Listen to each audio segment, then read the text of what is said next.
Bonjour à tous et bienvenue dans cette nouvelle vidéo Master Duel. Ça va être une continuité avec la vidéo que vous avez peut-être déjà vue sur les cartes seulement en N. Je m'étais limité à un deck où il n'y avait que ce type de carte. Et bien aujourd'hui c'est la suite de cette vidéo où on va tout simplement se challenger et essayer d'avoir un deck seulement fait de cartes R, de cartes rares. Bien entendu, si vous n'avez pas vu le premier épisode, je vous invite, si ça vous intéresse, par-ci ou par-là, à aller le regarder. Je me suis plutôt bien amusé. Malheureusement, à cause d'un double misplay, j'ai loupé une victoire que j'aurais pu avoir. J'ai encore le seum, oui. Alors j'ai décidé pour me faire kiffer de faire 2 vidéos autour de decks entièrement constitués de cartes R. Il y a celle-ci où je vais me concentrer sur un deck Burn, un petit peu lock, un petit peu ce que j'aime bien, ce genre de truc un petit peu marrant. Vous allez voir, c'est du Yu-Gi-Oh 2004 vraiment. Et il y a une autre vidéo qui sera soit avant, soit après celle-ci et qui parlera tout simplement d'un deck R, mais cette fois-ci pensé de façon compétitive, en tout cas avec des choses qui fit beaucoup plus que ce blougli-bougla de trucs juste faits pour Burn. Et surtout, avant que la vidéo commence, n'oubliez pas que cette chaîne est en partenariat avec The Cards Adventure, le site sur lequel vous pouvez trouver Yu-Gi-Oh au meilleur prix. On est tout de suite parti. En attendant, je suis rang argent, comme vous pouvez le voir, tout simplement parce que j'ai pas beaucoup joué ces derniers temps et c'est pas plus mal vu le type de deck qu'on joue. On va donc essayer de gratter tout simplement une victoire avec le deck. C'est parti et j'espère qu'on va go first parce qu'on a beaucoup de cartes pièges à poser et ce serait très cool de pouvoir go first. Let's go, on commence avec de la chance. Alors vous allez voir, je vous réserve un petit mélange de beaucoup de choses très sympatoches et vous pouvez en voir justement un petit florilège juste ici. Alors, on a les cartes les plus drôles mais aussi les plus dégueulasses du jeu et justement, on a par exemple Saut maudit de la magie interdite. Lorsqu'une magie est activée, on défausse une magie, on annule l'activation, et si on le fait, on la détruit. Et si on fait ça, l'adversaire ne peut plus activer de carte magie de ce nom le reste de ce duel. C'est marrant ça, hein. Mais vous voyez qu'on a aussi des cartes pour tempo, bouclier drainant, filet gravitationnel qu'on va tout de suite poser d'ailleurs accessoirement. C'est beaucoup mieux comme ça. On a un kaiju au cas où pour gérer les monstres embêtants de l'adversaire, mais il ne sert pas qu'à ça. Ma question est, est-ce que j'utilise le Saut maudit de la magie ou je privilégie péage, à savoir que de toute manière le filet gravitationnel va empêcher mon adversaire d'attaquer, je préfère plutôt negate une magie bien placée. On va terminer notre tour là-dessus. Voilà pourquoi je voulais go first. 7-3 passe. Bienvenue en 2004. Oh, en face on tombe contre Amépée. On tombe contre Amépée. Alors, je pense qu'émergence c'est la meilleure magie à dégager. Donc on va la dégager. Hop là, on va voir s'il a une réponse. Non. Et il peut plus utiliser émergence de tout le duel. Donc déjà, on lui enlève une de ses tutos principales, c'est pas trop mal. Pour le moment, on va le laisser dérouler son board et on se retrouve dès qu'il y a un peu d'interaction, mais je pense que ce sera activation de filet gravitationnel en battle. Il a joué trop bizarrement, il a fait Taya, token, et il a sacrifié le token pour faire l'espèce de gros chien à m'épée, donc je vais juste faire filet. S'il avait pas joué comme ça, il s'en serait peut-être mieux sorti, je comprends toujours pas. Ça risque d'être des games un peu longues, en tout cas pour moi, au montage ça devrait être beaucoup plus nerveux. Draw. Ah, vous me connaissez, hein, avec la vidéo précédente, les Seigneurs du Temps, c'est des bons partis. Oh, Cyclone Cosmique. Mais comment il joue le gars? Pourquoi il a pas géré la carte qui l'embête le plus? Je comprends pas. Peut-être parce que ça m'empêche moi aussi d'attaquer. Oui, c'est souvent comme ça. Je pense à des trucs, et des fois, avec certaines mains, je capte pas, que du coup, je ne peux pas, avec mes propres cartes. C'est très très drôle. Abacus Fatal. On va mélanger notre Seigneur du Temps, hop. Donc pour ceux qui connaissent pas Abacus Fatal, à chaque fois qu'un monstre est envoyé du terrain au cimetière, l'adversaire ou même moi, prenons 500 points de vie. Donc c'est plutôt intéressant. Imaginons là il fait une lien 3, il perd 1500 points de vie. Bon bah, c'est marrant. End phase, hein. Ça va pas être très interactif pour le moment, je vous avais prévenu. Hein. Le dragon et les 2 rats? Mais comment tu joues? Mais à quoi tu joues mon ref? C'est quoi ce deck? Mais c'est génial. Drôle. Bouclier drainant, ça c'est drôle. Ça c'est drôle parce que s'il arrive à me gérer mon filet, je gagne 6900 points de vie. Mais je vais pas faire ça. Je vais dégager rat juste pour le lol. Hop. Voilà.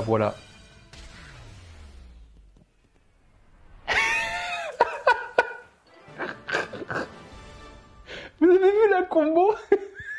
Je l'ai pas dit, hein. J'ai juste laissé le jeu vous montrer. Vu que je sacrifie son monstre et qu'il finit au grave avec un kaiju, ça fit avec Abacus Fatal et il prend les dommages aussi. Oh, j'ai tué quelqu'un avec un kaiju et Abacus Fatal. Cette fois-ci, on va pas attendre de faire une victoire pour couper la vidéo parce que sinon là, elle serait vraiment très très courte. Mais vous voyez que j'ai pensé le truc quand même. J'espère que ça se voit en tout cas.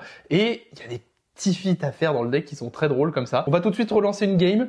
Je vous en promets grand max 3. Peu importe les résultats, mais si j'arrive à avoir triple win, ce serait très très beau quand même. Après je fais le gars, mais bon, je suis quand même en argent rang 4, donc c'est pas non plus les decks les plus forts du monde. Mais en attendant, est-ce qu'on gagnerait pas un peu la pièce? On va go first tous les jours. Hein. Alors, là, on a une main très intéressante. On a une main intéressante, pourquoi? Alors déjà parce qu'on a un Seigneur du Temps, un autre, on va pouvoir remélanger toutes les magies et pièges contrôlés par l'adversaire dans le deck une fois qu'il a battle, cocasse. C'est très fort, hein, n'empêche les Seigneurs du Temps. On a le Guardian Slime, tout simplement parce que c'est un mini pendulier de combat en moins bien, ça nous permet quand même de tanker. C'est pas trop mal, ça peut nous éviter de mourir. Mais la carte la plus intéressante de cette main, c'est ça. Prélèvement d'âme. On ne peut en contrôler qu'un, et à chaque fois que l'adversaire invoque SP, il va meuler 3. La roue du cauchemar, certains connaissent, je pense. Ça permet d'immobiliser un monstre de l'adversaire, à chaque stand-by, il va perdre 500 points de vie. Et pour le moment, écoutez, par sécurité, je vais garder le Seigneur du Temps, je vais dire Emphase. Je suis joueur. Oh, Normal Summon Lady des Bugs. Alors ça c'est très intéressant. On va faire prélèvement d'âme en chaîne, et on va prier pour que ce soit un petit deck Salamandre, parce qu'alors là, les SP... ça va y aller, hein. Oh, let's go, c'est Salamandre. Oh, je me frotte les mains. Va falloir qu'il s'auto-contrôle pour pas trop jouer, sinon il va s'auto-tuer. Il y a beaucoup de façons de gagner dans ce deck, comme vous pouvez le voir. Il y a la meule, il y a le burn. Mais je viens de penser qu'il a Loup du Soleil pour gérer les MP, je crois. Ah non, c'est Hit Léo. C'est Hit Léo pour les MP, je crois. Oui. Mélangez-la dans le deck. Legit. Bon. Ça pouvait pas durer éternellement. Hein. Vu qu'il vient d'activer le sanctuaire, je crois que c'est là que les ennuis commencent parce qu'il va pouvoir refaire Hit Léo. Et à ce moment-là, je crois qu'il peut regérer une magie et piège. Ah ouais. Bah ouais, c'est bien ce que je vous disais tout à l'heure. Il va gérer une magie piège. Ah ouais, ça m'embête beaucoup. Hein. Ok, on passe en battle. Il a fait l'effet d'Hit Léo, le deuxième pour booster Jack Jaguar, c'était sûr. Du coup, je vais devoir prendre les dommages du gros Big Boss. Je vais faire le Slime Gardien en chaîne, spé en def. Ça va nous sauver un petit peu pour le moment. Effet. Voilà. Ça tempo.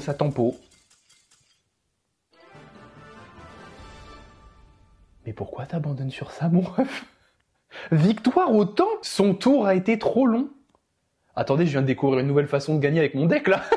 Je récapitule. Je peux gagner à la burn, à la meule, et au time, si l'adversaire met trop de temps à gérer mes cartes. Ça faisait un moment que j'étais pas retourné sur Master Duel, mais vraiment ça valait le coup d'attendre parce que je m'amuse comme un ouf. J'espère que vous aussi ça vous plaît. Et on va enchaîner avec un troisième duel tout de suite. Quel plaisir d'avoir un deck qui fonctionne. Vraiment avec les N c'était compliqué, mais c'est ce que je pensais du coup avec la vidéo précédente, c'est ce que je disais, que les cartes R, ce serait plus simple de gagner et de faire des trucs un peu plus consistants qu'avec les cartes N, parce que les N vraiment c'est très très chaud. Ma main de départ, et idéal en go first. Croyez-moi qu'en go second, par contre, j'ai envie de chialer là. Alors, je vais me retrouver face à un board problématique parce que, bon, draw déjà. Ça, c'est mon petit préféré, ça. Oui, je sais, je suis un enfant. J'adore Marshmallow. Là, c'est problématique parce qu'en fait, je me retrouve face à un board qui ne prend pas filet gravitationnel parce qu'il n'y a aucun monstre à niveau sur le terrain. Heureusement, j'ai mon double bouclier drainant. Malédiction des ténèbres, ça va pas m'être utile. Je vais 7 marshmallows. Je vais 7 mes 2 boubous. Au cas où je vais 7 filets quand même parce que ça peut jouer des monstres à niveau. J'hésite quand même à bloquer toutes mes zones magie et piège. Il a pas joué une seule magie quasiment, je crois. La seule magie qu'il a joué, c'est la magie de terrain. Donc, je vais en poser que 1. Je vais garder une zone au cas où. Et je vais dire Emphase. Et là, il a norme un monstre à niveau. Et là, c'est intéressant. Du coup, je vais faire chaîne un filet. Le plus drôle, c'est que normalement, sur le concept, il passe pas Marshmallow. Et je vais chaîne 2, la malédiction des ténèbres. C'est le moment de vérité. Il passe pas Marshmallow. C'est sûr qu'il passe pas Marshmallow. Ça me fait trop rire. D'accord, il gagne 2000 points de vie. Effet Marshmallow, tu vas en perdre 1000. Très bien. Oh. Marshmallow, c'est un effet qui... Mais non. Oh le S. Bon, on va faire un petit boubou, hein. Voilà, on est safe pour l'instant. Il a passé Marshmallow, le saligo. C'est bien joué, hein. C'est très très bien joué. Bon, par contre, il a enlevé l'attaque de son boss monster. Draw. Alors, PH, c'est très drôle, parce que vous et l'adversaire ne pouvez pas attaquer sans payer 500 points de vie. Et bah, allons-y. On va activer PH. Je vais perdre 1000. Voilà, ça m'affecte aussi, mais j'ai 11 000 points de vie, on s'en fout. Et là-dessus, on va passer en end phase. Heureusement que la perte d'attaque de son monstre lien est permanente.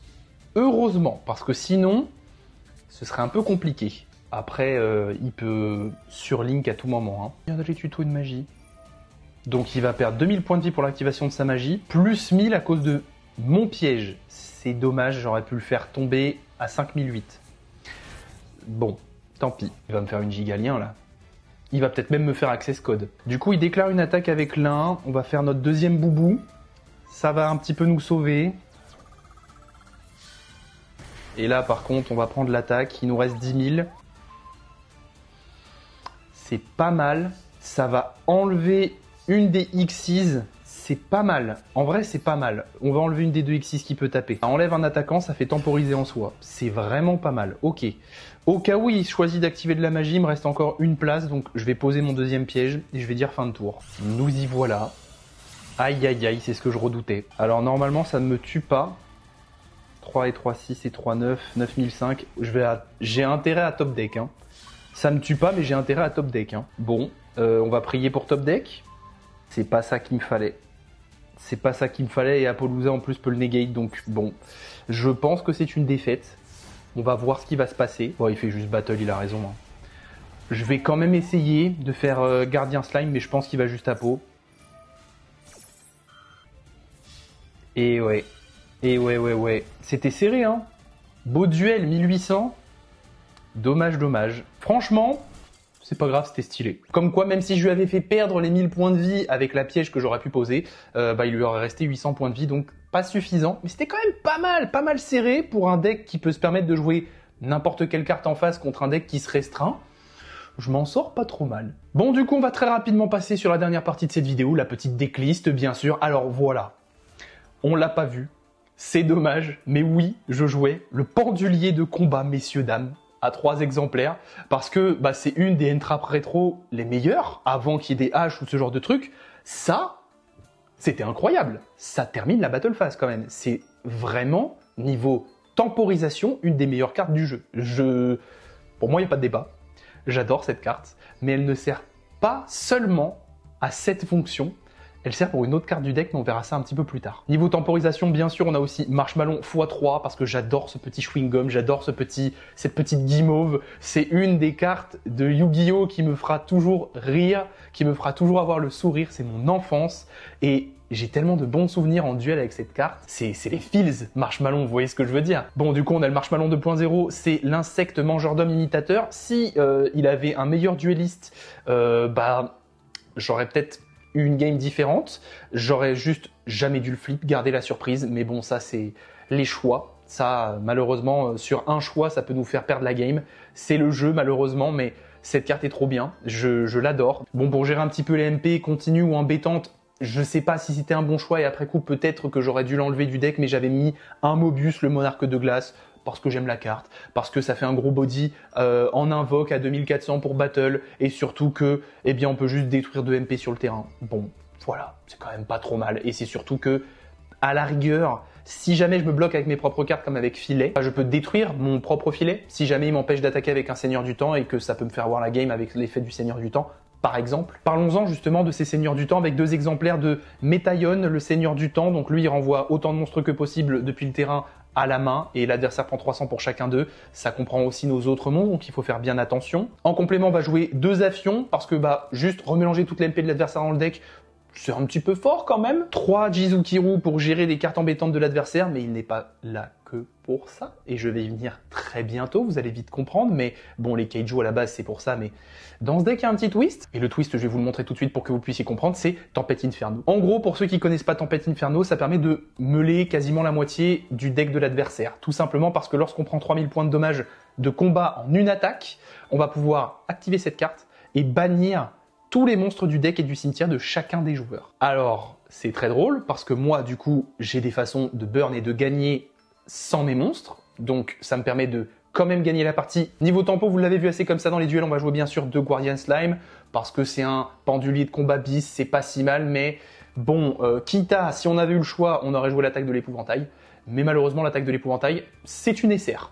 Étonnamment. Pour la burn justement, et vous l'avez vu aussi, on va jouer péage. À chaque fois que moi ou l'adversaire on va attaquer, on prend 500. Ça peut aller très très vite. Celle-là malheureusement on l'a pas vue, mais c'est pareil. C'est une de mes manières de gagner. C'est énergie en chaîne. Bon, c'est très très simple. Hein. Vous jouez une carte de votre main, vous perdez 500 points de vie. Au niveau des pièges, malheureusement on n'a pas cylindre magique. Sinon j'aurais adoré le jouer. Mais on a son petit frère, on a le bouclier drainant. Et c'est quand même pas mal. Gagner des points de vie. Je préfère en infliger vu que c'est le but du deck burn. Mais ça temporise. Comme vous l'avez vu, j'ai gagné... je crois 6 ou 8000 points de vie sur les attaques du deck galactique tout à l'heure. Voilà, ça permet juste de rester en vie et c'est après tout ce qu'on cherche, c'est temporiser. J'ai voulu jouer le saut maudit de la magie parce que c'est marrant, entre grandes parenthèses. C'est une carte qui est quand même très très forte, même si elle nous demande de défausser une magie.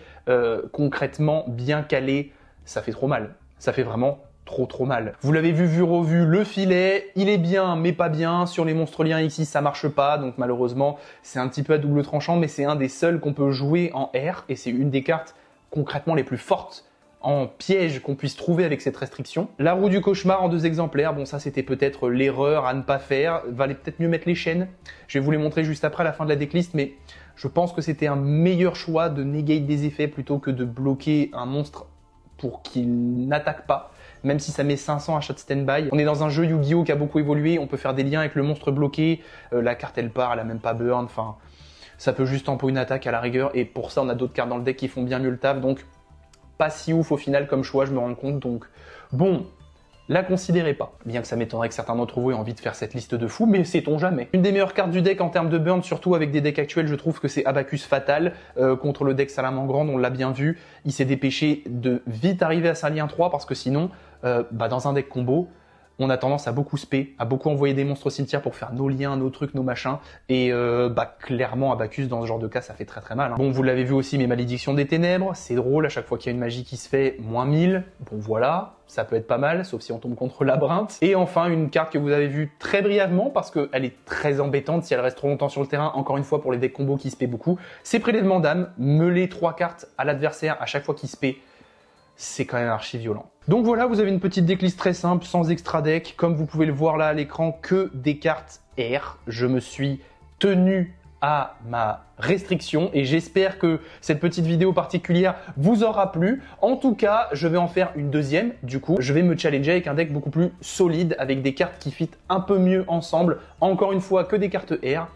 Mais normalement, j'ai pensé à un petit truc qui devrait faire de belles choses. Sur ce, si cette vidéo Master Duel vous a plu et que vous aussi vous aimez me regarder galérer mais aussi bien m'amuser dans ce jeu, eh bien n'hésitez surtout pas à vous abonner, à activer la petite cloche, à liker cette vidéo pour m'encourager et me montrer que vous aimez ça pour en faire des prochaines. J'ai encore quelques idées comme ça avec des vidéos restrictions où je me challenge sur le jeu. Et bien entendu, n'hésitez surtout pas à la partager, c'est très important. On est en route vers les 2000 abonnés, doucement mais sûrement, et ce serait très cool de les atteindre avant la fin de l'année. Bref, je vous dis à très bientôt dans une prochaine vidéo. C'était Slifer.